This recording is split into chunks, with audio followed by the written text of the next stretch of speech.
ఏది నువ్వు దేవుడి పాదాలకు దండం పెడుతున్నావో అదే శుభలగ్నం, శుభముహూర్తం, సంత శుభమే. అందుచేత ఎప్పుడని లేదు, ఎప్పుడైనా ఆనందంగా మంచి అందుకొందాం. అందుకోసమే ఇంకొకటి ఇప్పుడు అనుమానం ఎప్పుడు అన్నారు కనుక అష్టమి నవములు కష్టాలు. ఈ అష్టమి నవములు పోయాయి, దేవుణ్ణి ప్రార్థించాయి.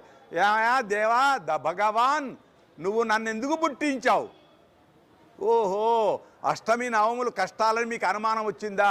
అందుకోసం రాముడు నవమి నాడు పుట్టాడు, కృష్ణుడు అష్టమి నాడు పుట్టాడు. రాముడి నైవేద్యమేమో పప్పు బెల్లం, పానకము వడపప్పే. మన కృష్ణయ్యకు ఛప్పన్ భోజన్.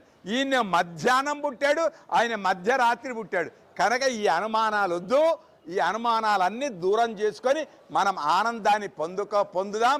మా